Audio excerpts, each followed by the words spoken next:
Will be on the dais. Okay, sir. And a very good morning to everybody. Today, the second day of our international seminar on the best practice in the social upliftment of persons with disabilities. As you are aware, the topic is very relevant, especially in the context of 2016 Right to Persons with Disabilities Act. And today, the first session is dealing by Ms. Veronica Oliveira, University of Brazil. And she completed her graduation in law and successfully completed her PG in psychology and another PG in philosophy, and she is an excellent yoga teacher and a therapist, and she has more than 6 years experience in neuro rehabilitation in hospital setting.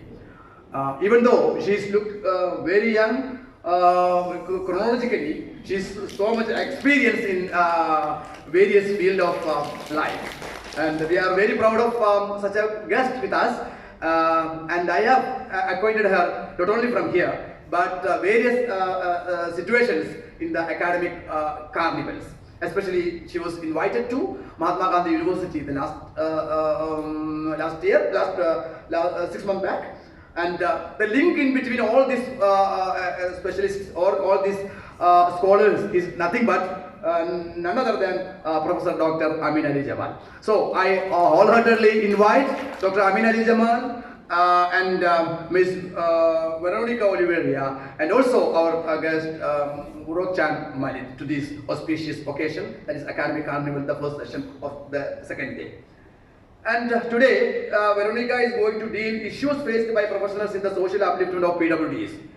Issues faced by professionals. We are all professionals. The audience, we are all professionals. So we have to think about the issues faced by. This presentation is based on the main theme, that is models of social upliftment activities. So based on this fundamental aspect, she is explaining all things, and there will be opportunity to interact with Oliveira. She is a multi-talented linguistic professional actually. She can present in Portuguese and Brazil and everything, but I request only today, only in English. Why? Because our guest, he is also a multilingual person, Amin Ali Jamal. Yemeni, Arabic, English, and even Malayalam. He can, but not fluently as you. Sir, please. Please, sir. Only sir. Please, sir. Okay. So it is a very interesting moment to us because a multi-talented, multi-faceted personalities are sitting in front of us.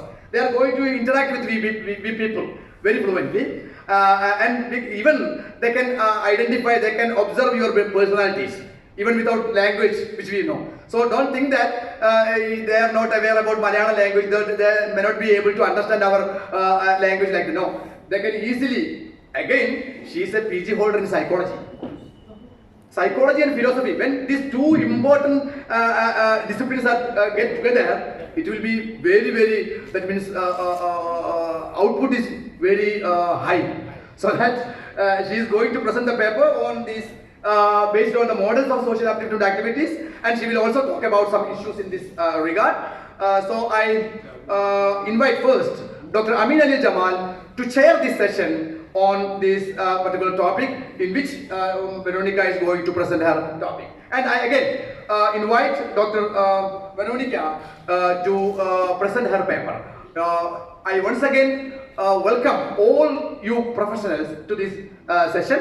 And again, we have our organizers, Rarji Set and Gandhi Chair. The Gandhi Chair's coordinator is with us, Premarajan sir, and Rarji Set Chairman, Dr. R.S. Panikar is also with us. We are graced with their presence, and I once again invite all you and welcome all you to this session, and I request Dr. Amin Ali Jamal to take the chair of this session. Please, sir, please.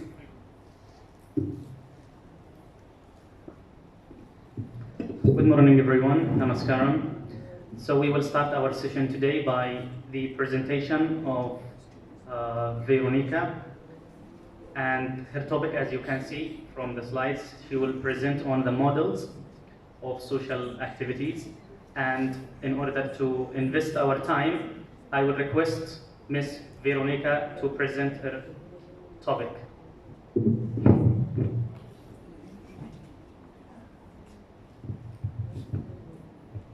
So good morning again.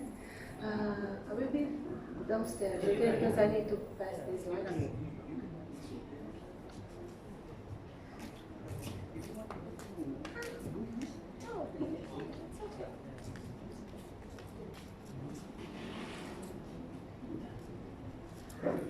So good morning again.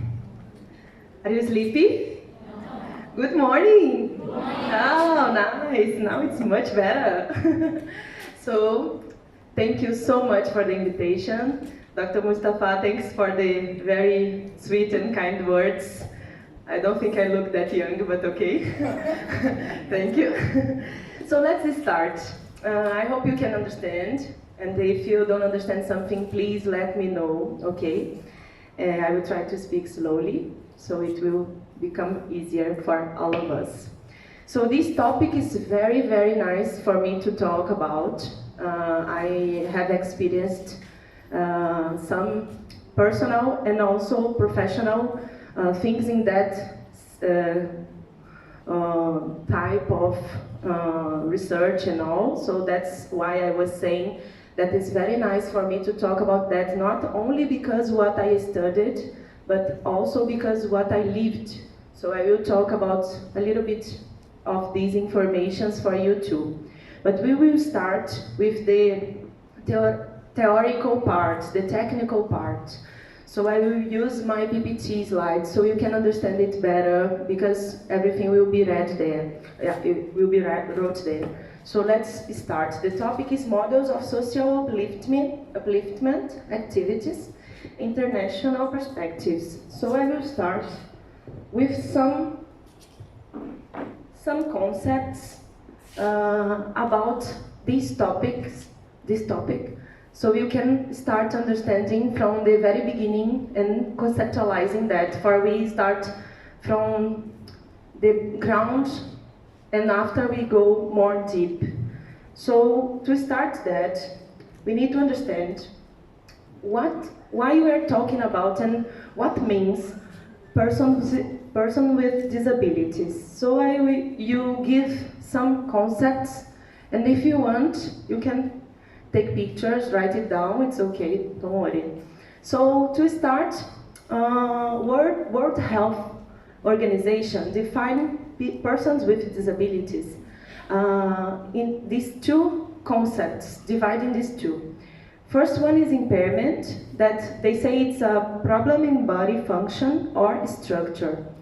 And disability, they define as a complex phenomenon reflecting the interaction between features of a person's body and features of the society in which he or she lives.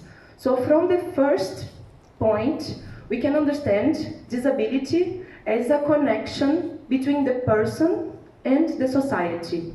So we will talk in that models about these two things, because there is no possibility to disconnect them. And we will also talk more when we look to what these researchers and writers said. Johnston, he proposed a multi-factor perspective of disability. So not only the person and the society, but he went beyond when writing that disability is shaped by psychological, environmental, social, cognitive, and emotional factors. So we are going more deep. When we talk about only the social and individual, we don't go that deep. When we start going more deep, we understand that it's much beyond that. So we look to that other perspectives: psychological, environmental, social, cognitive, and emotional factors. So it involves many other points of views. So another writer, I want to show you many perspectives from so many writers, so many people that studied about this topic from all over the world. So you can have that ideas from other places too, okay? So Mike Oliver, who introduced the social model of disability in 1983, he said, "Surely it's time to either reinvigorate the social model or replace it with something else. So now we are starting to look to the models. So there are so many models. I will not talk specifically to the medical model, and I'll go more to the social and individual that is called active. So now we are starting to look to the social model. And this Mike Oliver, who was the one who came with that for us, he said it needs to be changed. It needs to be more deep than that, not only social model. And with Barnes, in 1997, they both wrote, as a disabled people demands to be included in all aspects of life, become more vociferous, specific areas like disability research will have to address these issues more systematically than they have up to now. So I think, in my opinion, it's what we are doing now. We are looking to that and having that kind of activities and discussions to be able to go more deep in that. Because we already know that disabled people, they suffer a lot with many limitations. This is something that we know. But what we need to do, it's good.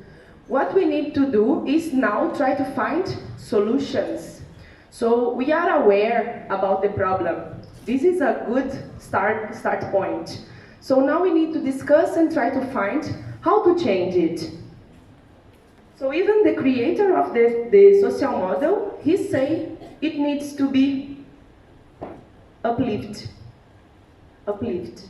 So Barnes and Merson in 2010, they wrote, campaigns by disabled people since the 1960s have highlighted their wide-ranging social exclusion and denial of basic citizenship rights. So this is one point, as we said, that we know they are suffering. We know the rights are not there for all people that have these kind of problems. So now we need to look what can be done. So in addition, Carton in 1998 said, nothing about us, without us, requires people with disabilities to recognize their need to control and take responsibility for their own lives.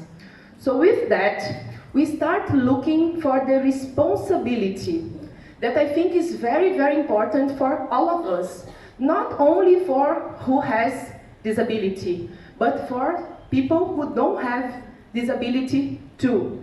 Because the sense when we put that perspective only in the social, nobody will take that responsibility. It's something kind of apart. But when we look in the sense of responsibility, all of us have the responsibility. Not we that don't have, or maybe some of us has some kind of disability here, but mainly to look and give them the responsibility and teach them how to take care of themselves. So it's how we will start looking to that second model, that is an active model. We will go to that side. Moreover, Forber, Pratt and Aragon in 2013 wrote, there is a history of the voice of people with disabilities being silenced in discussions about disability. This is something very interesting that we face, not only with disability. Sometimes we will look to other topics, for example, women's rights. It's very difficult to find a woman with voice to fight for a woman's rights. And same with disability. Normally, who has a disability don't have the voice to fight. So when we look to that, we need to understand that we have that responsibility to fight for them. So I think this is very important because until they don't have the voice, we need to help them to have that. So it's historically known that they are being silenced. They are not having voice. They cannot express themselves. So this is important to look and to understand why sometimes they are keeping aside, they are not participating in the society. So another writer, Marcel, in 2002, wrote, the alternative conceptual framework for understanding disability that emerged in the 1960s and 70s shifts the attention to the ways in which a disabling society, rather than individual impairments, contributed to the exclusion of disabled people from everyday social life. So this is very important to look to, because the point is, when we understand that sometimes when we use that model, that social model, we are excluding them from deciding their own lives. We are excluding them sometimes from deciding what to do. Maybe we think, they are not able to decide. But if we empower them, they can decide.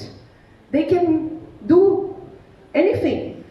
We depend, of course, depend on the level.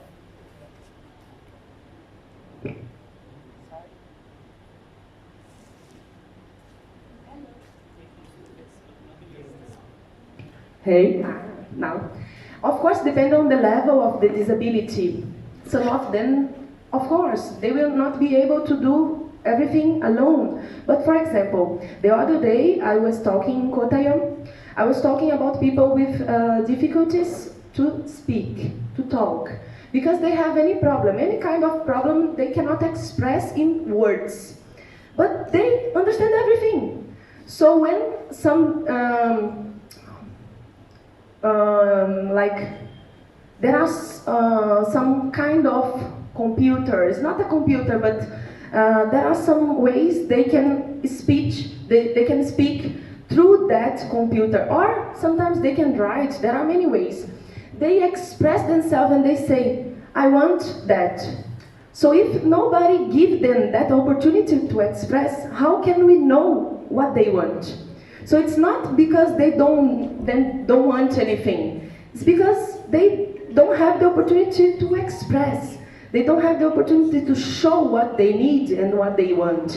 So this is a point that we need to look how we can give them voice, how we can give them space. So Forber Pratt and Aragon wrote, the social model of disability posits that disability exists due to society's failure to remove social, economic, and environmental barriers. So we understood that we failed in some kind of need to include them. They are much more present in social life, but yet they are not in a brilliant way our friend Dr. Amin said yesterday. They are not yet in a position that they can have jobs in the same level as that people without a disability. They are still in a position that is not giving them the full opportunity. So we don't have that yet, but we are on the way. We are walking for that. And Hughes, Goodley, and Davis in 2012 wrote that the social model's practical mission is to dismantle the barriers that blocked disabled people's participation in that society. So this is the intention, okay? We are not saying it's not good, but we must look to other perspectives. We must look to other solutions. So when I say that we need to look to other solutions, I'm not here just to find problems. I'm not here only to say to you what you already know. I think we need to think together what we can do to change that. So I think these type of seminars and discussions are good because something new can come. And many minds thinking together, many brains working in the same direction can help to change things to a better society for everybody. So when we look to that active model, that now I will say more specifically what is that, we can understand the responsibility that again is the word that is more important in that presentation in my point of view. So the active model of disabilities focuses on increasing the potential for disabled people to reduce the constraints of their own disabilities. In the conclusion of Dr. Amin yesterday, he started talking about that. He presented so many information, amazing informations about the reality we are living now and some years how it's developing. And he concluded talking about that we need to find a way to increase the potential of these people because they have too much, but sometimes we are looking to the disability. We are not looking to the abilities that they have. So one recent development is a reduction in societal barriers to disabled people. This is one thing that we know we are developing. We are already doing that. Another recent development is the rapid growth in the number of disability support groups and more effective assistive technology. This is another very important thing. The technology is coming to help them. As I said, some devices, like a computer, that allow them to talk. There are so many nice things that are coming with technology that help them to have voice, to have space, to give their opinion, for example. Imagine, anything that happened in their life, they cannot say, it's good or bad, I like or not. I read to that other presentation, I was reading about people without the capacity of talk, as I said. And one day, when he was able to talk, someone asked, what do you want to talk? What do you want to talk? Tell us. Because he was able to think properly. The problem was only how to express.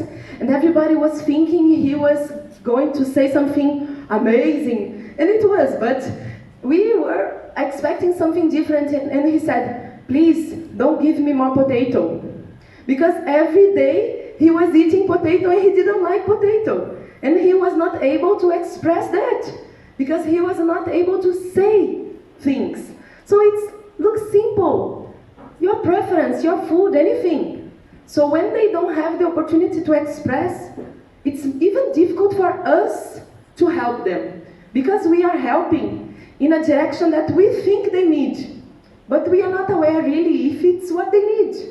So that's why it's very important we give them voice. Because I think this is the best and more beautiful way to help someone when we know what that person needs. So, continuing the active model, I didn't say about the support groups. That is something that is coming. And it's very important, as I said.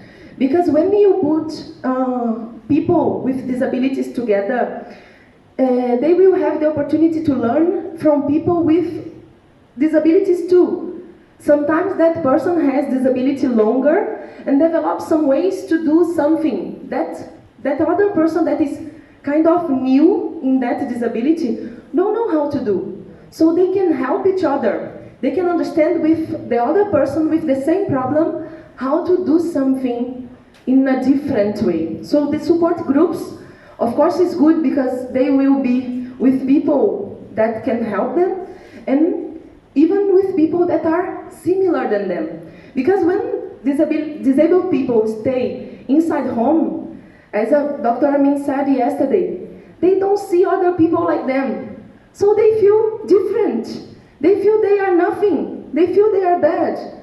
We need to look what he said about depression. When we look and we feel apart, it's very complicated for us to connect with others. So when you see other person with same problem as you, it's easier for you to be integrated. So this connection between them, it makes easier for them to accept themselves. So that's the importance of the group. Oh, it's not there? Okay. So the support groups are very nice in that sense, because they can recognize others and see themselves as not a different, but as part of a whole. So, in addition, what is coming to help us is the internet and the social medias too. Because through transforming the extent to which knowledge and experience can be shared, provides unprecedented opportunities for disabled people to understand and address their disabilities. Nowadays, imagine some years ago, without internet, without phone, without anything, this person inside the home never saw someone like them. All the family is considered kind of normal, and they are the different. So how can they develop something? It's very difficult. And also the information don't come to that family, to that group. It's difficult. But now, with internet, anybody with a computer, with a phone, with everything can access the knowledge, can access information, and see that what other people are doing. For example, if I am there in Brazil and I'm doing a research about something, I can just post that online, and you here in India can access that. Even if it's in Portuguese, you can use the translator and understand that everything is there. So this is the beauty, and we need to use that to help us to do something better for these people, for them, and for us, of course. And moreover, social media provides new opportunities for self-help and for collective disability activism. Another thing that is very important is about activism. Nowadays, we are seeing people using social medias to talk about their disabilities, to show people how they feel, to show people how they do to go in a good direction. So they help other people, for example, if they have some kind of disability, again, here, they can talk with someone in New Zealand, Europe, and Africa, and everywhere. They can help each other through social medias. So all these things are good things, and they can help a lot. So the active model encompasses all actions of disabled people that affect disability. When we talk about activism, is that when we fight for something that we believe. And with that, they have voice, and then they can wake up other people like them. So it is kind of contagious in a very good way.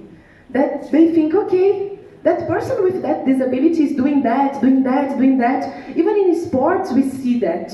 Wow, that person with disabilities painting with the feet. So start painting with the feet, and the person think, okay, why I cannot do that? When you see other people developing, we can think, okay, why not to try? So we feel encouraged, we feel empowered to do our way too. It don't mean that everybody that has some kind of disability will try to go in the same direction.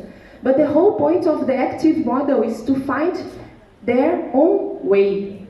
Anybody can develop their own way. So how? That's a good and important question. There are many ways in which disabled people can reduce the impact of their own disabilities. I will show only some, but again, we are here to discuss and to understand and to find new solutions. I'm not here to give you the answer, okay? I'm here to make the question and make you think about that. How we can do that together.